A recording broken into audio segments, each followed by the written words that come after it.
주님의 이름으로 간절히 축복합니다. 어제 오늘 그리고 지난주에도 비가 참 많이 왔습니다. 이런 비들이 많이 오면 남부지방, 특별히 태풍이 온 남부지방 같은 경우는 공장이 침수되고 또 차들이 물에 잠기고 또 사람들이 떠내려가는 이런 일들이 오늘도 많이 발생했는데, 우리는 이런 일들을 보고 청천벽력이다 이런 말들을 합니다. 마른 하늘에서 날벼락이 떨어졌다, 맑게 갠 하늘에 벼락이 쳤다 이렇게 얘기하죠. 뜻하지 아니한 상황에서 뜻밖의 있는 재난이나 또 돌발적인 사고들, 또 갑작스러운 그렇게 변화들이 발생할 때 우리는 이 청천벽력이라는 단어를 씁니다. 이 청천벽력이라는 단어를 쓰면서 믿는 사람들은 전화위복이라는 단어를 뒤에 갖다 붙이기가 쉽습니다. 갖다 붙이기가 쉽다기보다는 늘 뒤에 따라오는 것 같습니다. 화가 바뀌어서 복이 된다, 재앙이 복으로 바뀐다. 우리가 얼마 전에 지진의 사건들이 있었죠. 지진 이후에 처음에는 두렵고 공포스럽고 또 여진들이 일어남에 따라서 그 공포감이 극대화되고 또 두려움들이 극대화되는 것을 경험했지만, 시간이 지남에 따라서 나의 믿음이 얼마나 천국 갈 준비가 되었는지, 나의 믿음이 얼마나 하나님의 그 인도하심을 기다리고 바라고 있는지, 그런 것들을 살펴볼 수 있는 계기가 되었던 것 같습니다. 갑자기 어려운 일이 닥치고 갑자기 힘든 일이 닥치지만 오히려 그것이 시간이 지났을 때 하나님께서 선한 길로 인도하시는 길이었다라는 것을 우리는 신앙생활을 하면서 심심치 않게 경험할 수 있습니다. 이것이 바로 믿음이 있는 자의 모습인 것이죠. 지금 내가 하나님 앞에서 말씀대로 순종하고 하나님이 부르신 자로 살아갈 때 어떤 화가 닥치고 어떤 재앙이 닥치더라도 하나님께서 선하게 인도하실 것이고, 하나님께서 은혜 내려주심으로 말미암아서 하나님의 영광이 드러내는 삶, 그것이 바로 우리 믿는 사람들의 삶인 줄로 압니다. 시간이 지나고 나면 되돌아보면 감사뿐이고, 그렇게 감사할 내용들이 너무나 많지만 실제로 돌발적인 상황이 발생하면 우리는 감사하기보다 두려운 마음들을 먼저 갖게 되고, 걱정하는 마음, 근심하는 마음들을 먼저 갖게 되며 그것이 우리에게 엄습하는 것을 아주 자주 경험하게 됩니다. 로마서 8장 35절에서는 예수 그리스도 안에서 이렇게 고백합니다. 누가 우리를 그리스도의 사랑에서 끊으리요? 환난이나 공고나 박해나 기근이나 적신이나 위험이나 칼이나 그 어떤 것도 하나님의 사랑에서, 그리스도의 사랑에서 끊을 수 없다라고 그렇게 기록합니다. 또한 37절에서는 모든 일에 우리를 사랑하시는 이로 말미암아 우리가 넉넉히 이길 수 있느니라 라고 그렇게 기록하고 있습니다. 여러분, 오늘 읽었던 본문은 바로 마리아의 찬양의 내용입니다. 하나님으로부터 말미암아서 천사 가브리엘을 통해서 네가 잉태하게 될 것이고 그 아들을 낳게 될 것인데 예수라고 해라. 그리고 그 예수가 하나님의 아들일 것이다 라고 이야기해 줬을 때, 엘리사벳을 만나고 돌아와서 엘리사벳을 만나고 있는 중에 만나면서 그녀가 하나님께 찬양을 올려드린 내용이 바로 오늘 본문의 내용입니다. 여러분, 우리가 잘 알고 있듯이 마리아는 요셉과의 약혼 기간 중에 성령으로 잉태되었습니다. 그리고 이 말씀, 이 성경의 내용은 우리가 오랫동안 말씀을 읽고 성경을 들어왔기 때문에 전혀 거부감이 없습니다.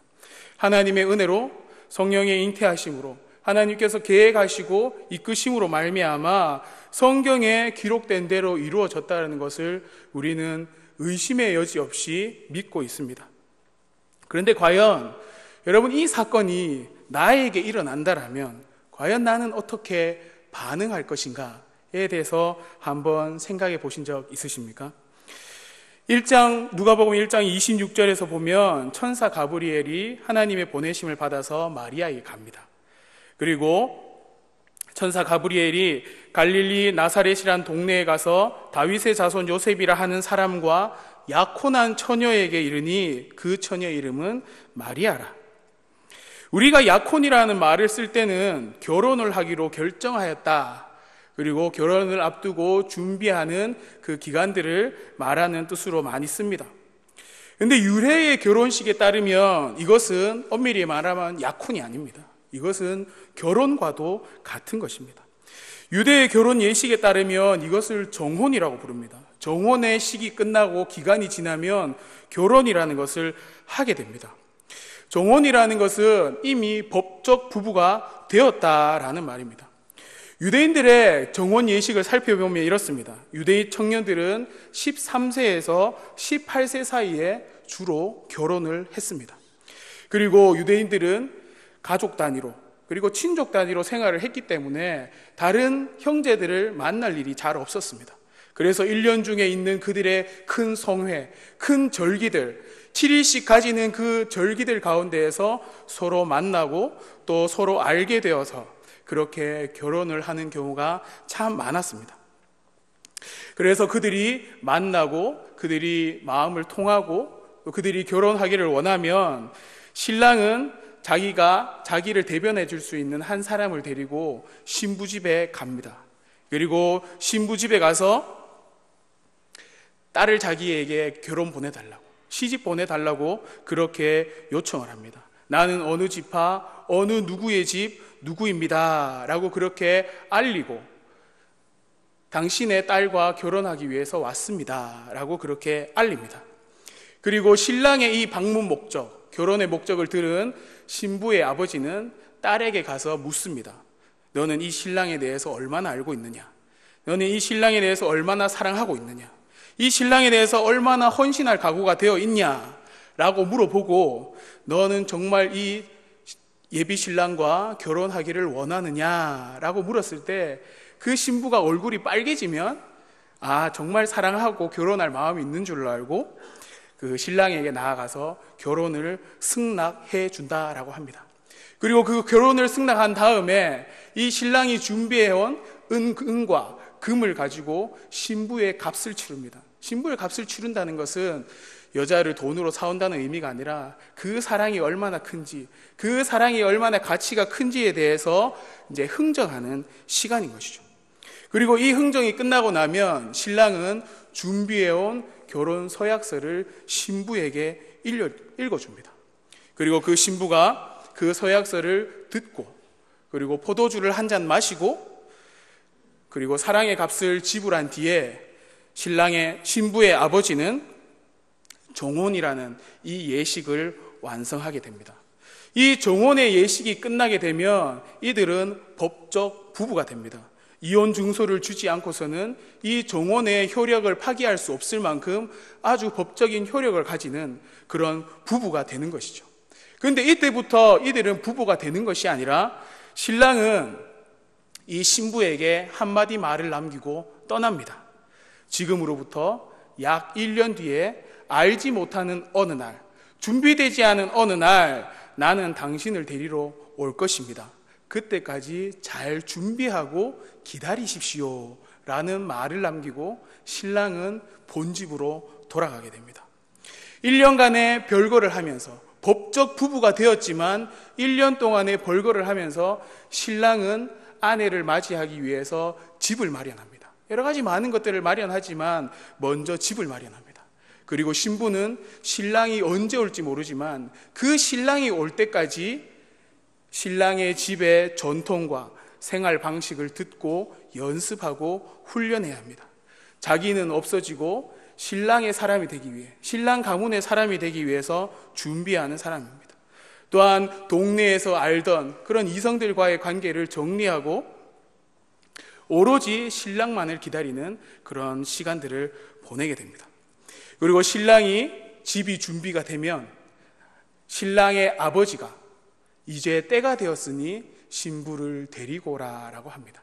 그러면 신랑은 이제 때가 된 줄로 알고 아버지의 말씀을 따라서 신부를 데리러 가지요. 그리고 신부를 데리러 가서 신부를 데리고 다시 자기 집으로 돌아옵니다. 자기 집으로 돌아와서 결혼 예식을 하고 합방을 하게 됩니다. 그리고 합방을 한 뒤에 이 여인은 정결하다, 이 여인은 순결하다, 이 여인은 아무런 더러움이 없다라는 것을 선포한 뒤에 그 유대 예식의 결혼식은 끝이 나게 됩니다.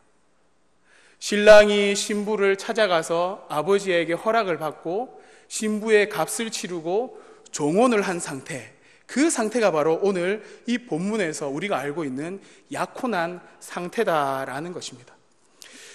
약혼한 상태 이후에, 종혼한 상태 이후에 1년 동안 남자도 준비해야 하고 여자도 준비해야 합니다. 그런데 마리아가 종혼 예식을 끝내고 나서 신랑이 오기를 기다리는 동안 천사가 나타나서 네가 잉태하게 될 것이다 라고 이렇게 이야기하고 있습니다. 여러분이라면 내가 신부고 신랑을 기다리고 있는데 갑자기 내가 아이를 갖게 되었습니다. 어느 누구도 나의 말을 들어줄 수가 없습니다. 성령으로 잉태받았는데 어느 누구도 나의 말을 들어줄 수가 없어요.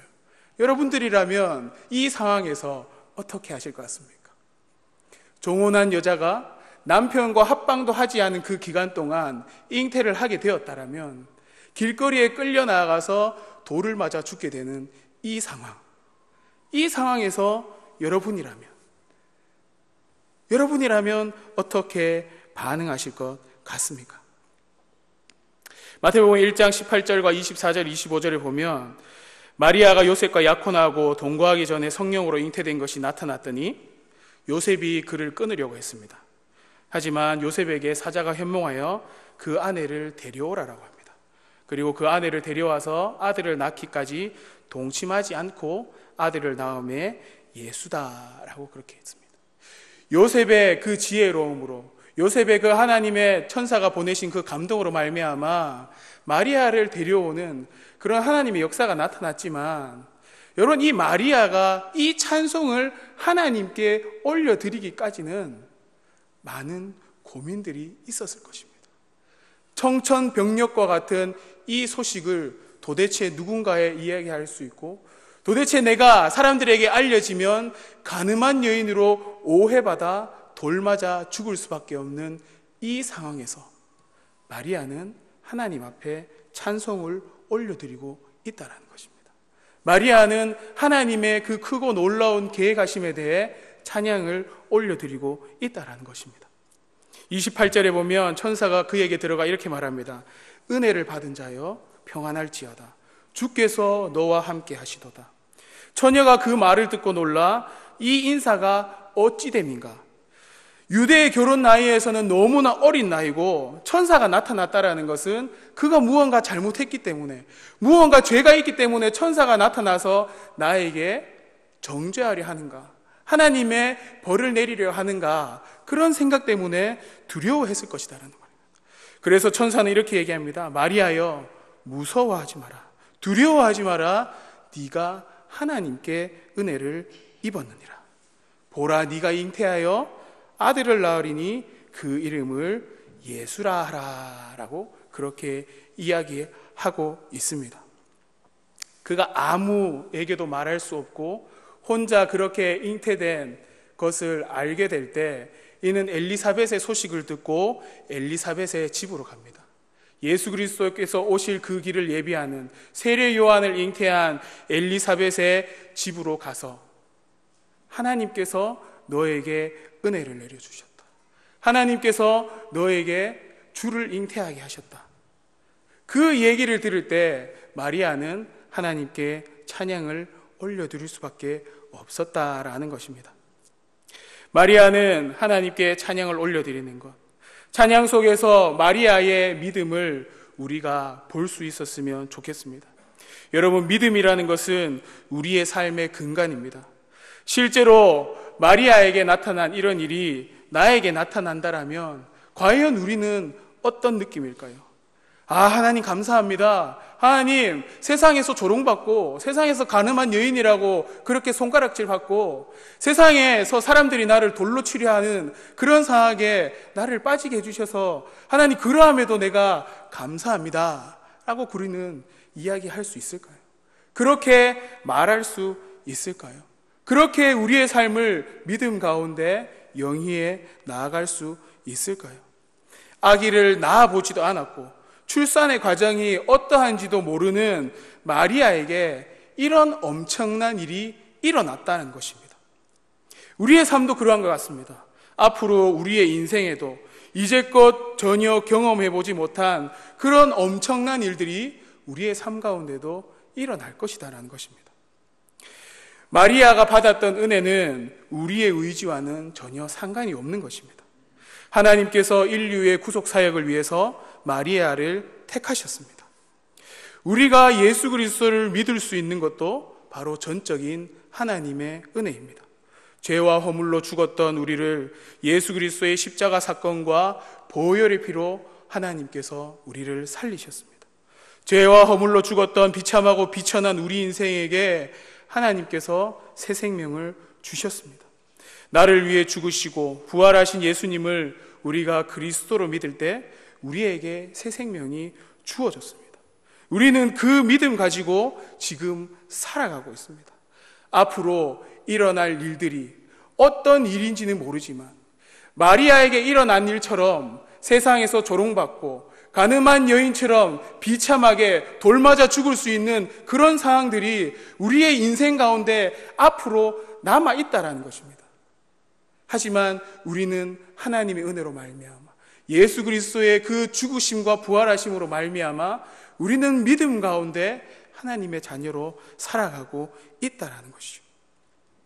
누가복음 1장 46절 48절 오늘 읽었던 말씀에 보면 마리아가 처음에 이렇게 기록합니다. 찬양합니다. 내 영혼이 주를 찬양하며 내 마음이 하나님 내 구주를 기뻐하였음은 그의 여종의 비천함을 돌보셨음이라 라고 그렇게 기록하고 있더라고요. 그가 당한 상황은 아무리 천사가 와서 그에게 하나님의 아들을 잉태할 것이다 라고 얘기했지만 그가 당한 상황은 절망과 좌절과 걱정뿐이었겠지만 그가 하나님 앞에 찬양할 때는 하나님께서 내 마음이 하나님 내 구주를 기뻐하게 하셨고 내 영혼이 주를 찬양하게 하셨고 하나님께서 여종의 비천함을 돌아보셨다라고 그렇게 기록하고 있다는 것입니다. 우리가 잘 알듯이 욥도 그렇게 기록했습니다. 고백했습니다. 내가 모태에서 알몸으로 나왔은즉 또한 알몸이 그리로 돌아갈지라 주신 이도 여호와시요 거두신 이도 여호와시오니 여호와의 이름이 찬송을 받으실지니이다 라고 그렇게 기록합니다. 우리 인생에 내가 하나님을 믿고 예수 그리스도를 믿을 수 있는 것, 구원자로 믿을 수 있는 것은 전적인 하나님의 은혜인 줄로 믿습니다. 앞으로 우리 인생에 우리의 삶 가운데 어떤 어려움이 닥치더라도 하나님께서 나의 구주가 되어주시고 내 영혼이 주를 바라보고 있다라면 우리가 어떤 상황 속에서도 하나님을 찬양하며 하나님께 영광 올려드리며 하나님께서 나의 비천함, 나의 그 죄로 인해 죽었던 나를 하나님의 은혜로 나를 살리셨습니다라는 그런 고백이 우리의 삶 가운데 있을 줄로 믿습니다.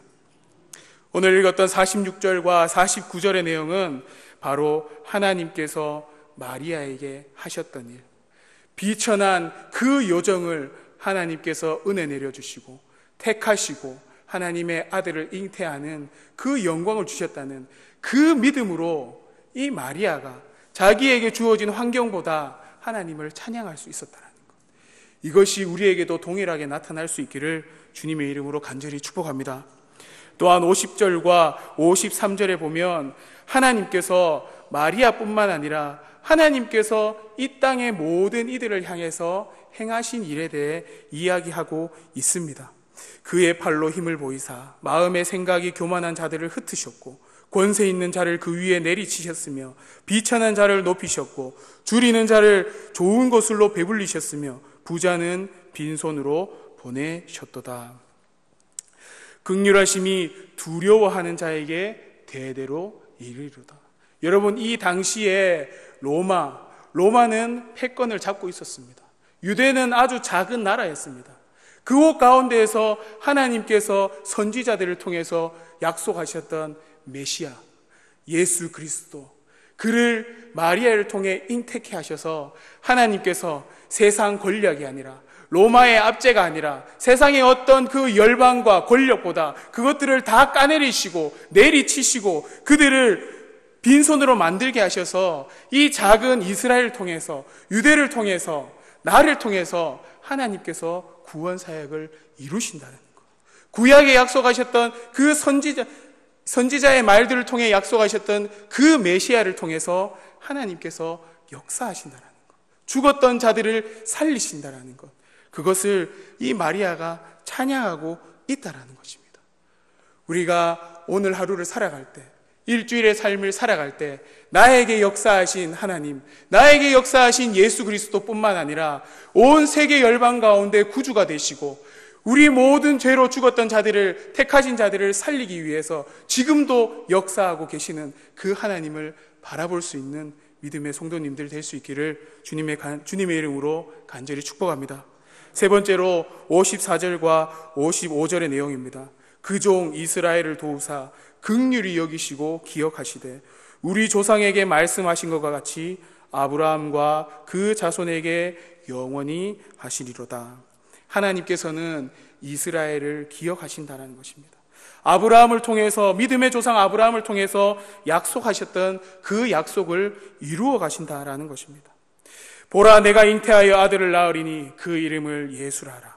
그가 큰 자가 되고 지극히 높은 이의 아들이라 일컬어 주실 것이요 주 하나님께서 그 조상 다윗의 왕위를 그에게 주시리니 영원히 야곱의 집을 왕으로 다스릴 것이며 그 나라가 무궁하리로다. 또한 갈라디아서 3장 16절에 이 약속들은 아브라함과 그 자손에게 말씀하신 것인데 여럿을 가리쳐 그 자손들이라 하지 아니하시고 오직 한 사람을 가리쳐 내 자손이라 하셨으니 곧 그리스도라. 그리스도 안에 있는 자들, 아브라함의 믿음의 조상 아브라함, 그 아브라함의 약속대로, 하나님께서 주신 약속대로 이 땅에 오신 그리스도를 믿는 자들, 그들은 바로 영적 이스라엘이 된다라는 것입니다. 그 영적 이스라엘을 하나님께서 잊지 않으시고 하나님께서 영원히 그 나라를 무궁하도록 다스린다라는 그 믿음의 고백이 이 마리아를 통해서 오늘 우리에게 들려지고 있다라는 것입니다. 여러분, 마리아의 이 찬양의 고백이 우리의 고백이 될 수 있기를 주님의 이름으로 간절히 소망합니다. 마리아의 이 고백이 진정한 하나님 앞에 선 하나님의 택함을 받은 믿음을 따르는 자들의 신앙 고백이 된 줄로 믿습니다. 우리의 앞날 가운데 청천벽력과 같은 그런 어려운 일들이 있을 수 있습니다. 하지만 하나님 안에 우리가 믿음 가운데 예수 그리스도를 바라보고 믿음 가운데 나에게 주어진 십자가를 지고 그렇게 경건하게 살아갈 때 우리가 보기에는 당장의 재앙처럼 보이고 돌발적인 상황처럼 보이지만 그 시간이 믿음 가운데 지나갔을 때 하나님께서 나에게 왕이 되게 하여 주시고 하나님께서 나에게 믿음의 조상 아브라함의 믿음을 받은 자로서 영적 이스라엘로서 복 주시기 위해서, 지키시기 위해서 그렇게 행하셨다라는 것, 하나님께서 영광 받으시기 위해서 그런 상황들을 우리에게 주셨다라는 것, 그것을 기억하시고 우리가 어떤 상황 가운데 어떤 형편 가운데 있을지라도 하나님을 믿고 하나님을 신뢰하며 내 주 되신 하나님 찬양하기에 부족함이 없는 저와 우리 모든 성도님들 되시기를 간절히 소망합니다. 우리는 우리의 사고와 우리의 생각의 한계 안에서 이해될 때만 믿으려고 하는 경향이 너무나 많습니다. 하지만 하나님께서는 예수 그리스도를 통해서 이미 말씀으로 우리에게 어떻게 대처해야 할지, 어떻게 믿음을 보여야 할지 우리에게 알려주셨습니다. 나의 생각과 나의 생각의 사고의 한계를 인정하고 주의 말씀을 바라볼 때 예수 그리스도를 믿는 믿음으로 그 모든 일들이 선하게 이루어질 것을 믿고 믿음으로 담대하게 선포하며 살아갈 수 있는 우리 성도님들이 될 수 있기를 원합니다. 또한 교회에 어려움들이 있었습니다. 이 어려움은 성도들에게 큰 시련이었을 것입니다. 마른 하늘의 날벼락과 같은 그런 하나님께서 세우신 이 남부교회가 은혜롭게 감사 가운데 찬양 가운데 그렇게 세워져 가고 확장되기를 원했지만 어려움들이 생겼습니다.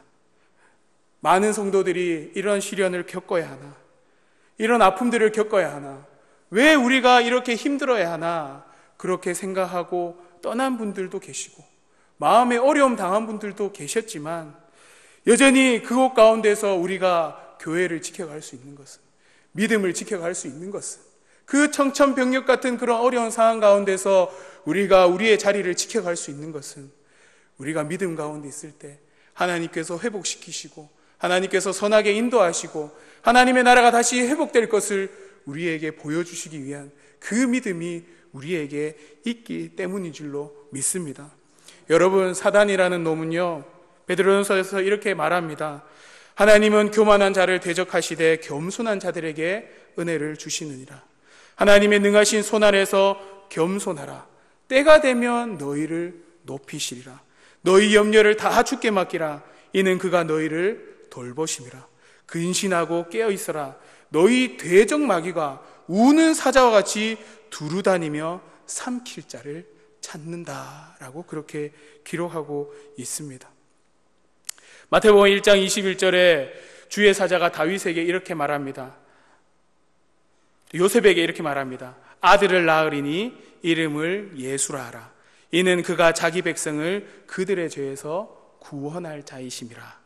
죄의 근원 사단 마귀에 대해 승리하시고 그 사단을 멸하실 예수 그리스도께서 나의 구원자가 되심을 믿으시길 바랍니다.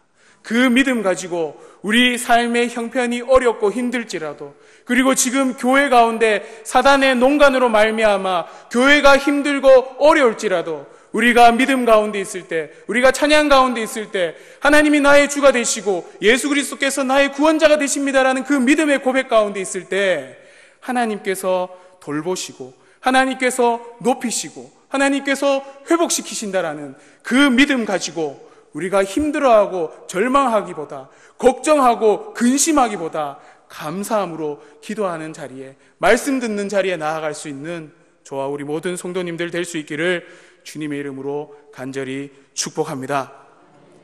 오늘 읽었던 본문 앞에 45절에 이렇게 말합니다. 엘리사벳이 성령의 충만을 받아서 마리아에게 말합니다. 주께서 하신 말씀이 반드시 이루어지리라고 믿은 그 여자에게 복이 있도다. 주께서 하신 말씀이 반드시 이루어지리라고 믿은 그 여자에게 복이 있도다. 마가복음 11장에는 이렇게 기록합니다. 예수님께서 제자들에게, 믿는 자들에게 그 말하는 것이 이루어질 줄로 믿고 마음에 의심하지 아니하면 그대로 되리라. 무엇이든지 기도하고 구하는 것은 받은 줄로 믿어라. 그리하면 너희에게 그대로 되리라. 무엇이든지 기도하고 구하는 것은 받은 줄로 믿으라. 그리하면 너희에게 그대로 되리라. 하나님께서 오늘 마리아를 통해서, 마리아의 찬양을 통해서 우리에게 말씀하시고자 하는 것은 낭망하지 마라, 걱정하지 마라, 근심하지 마라, 절망하지 마라. 내가 너의 하나님이다. 예수 그리스도께서 나의 구원자시다.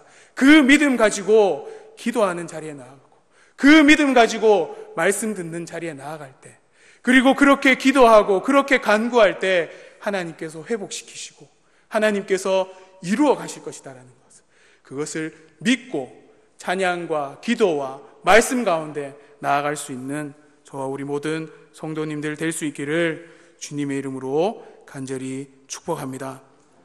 우리가 하나님 앞에 온전히 있다라면, 은혜가 필요한 자로서 하나님 앞에 그렇게 있다라면, 신실함 가운데, 경건함 가운데 그렇게 마리아처럼 주의 말씀을 듣고 그렇게 반응하는 자리에 있다라면 반드시 하나님께서 우리에게 은혜를 더하실 줄로 믿습니다.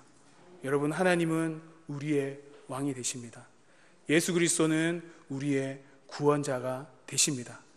우리가 예수 그리스도 안에 있을 때 그 어떤 환난도, 공고도, 박해도, 기근도, 적신이나 위험이나 칼이나 어떤 것도 우리의 사랑 가운데서, 하나님의 사랑 가운데서 끊을 수 없다라는 그 믿음 가지고 한 주간의 삶 가운데서 기쁨 가운데, 감사함 가운데 찬양이 넘치는 그런 삶을 살아갈 수 있기를 주님의 이름으로 간절히 축복합니다. 기도하도록 하겠습니다. 사랑의 하나님, 감사합니다.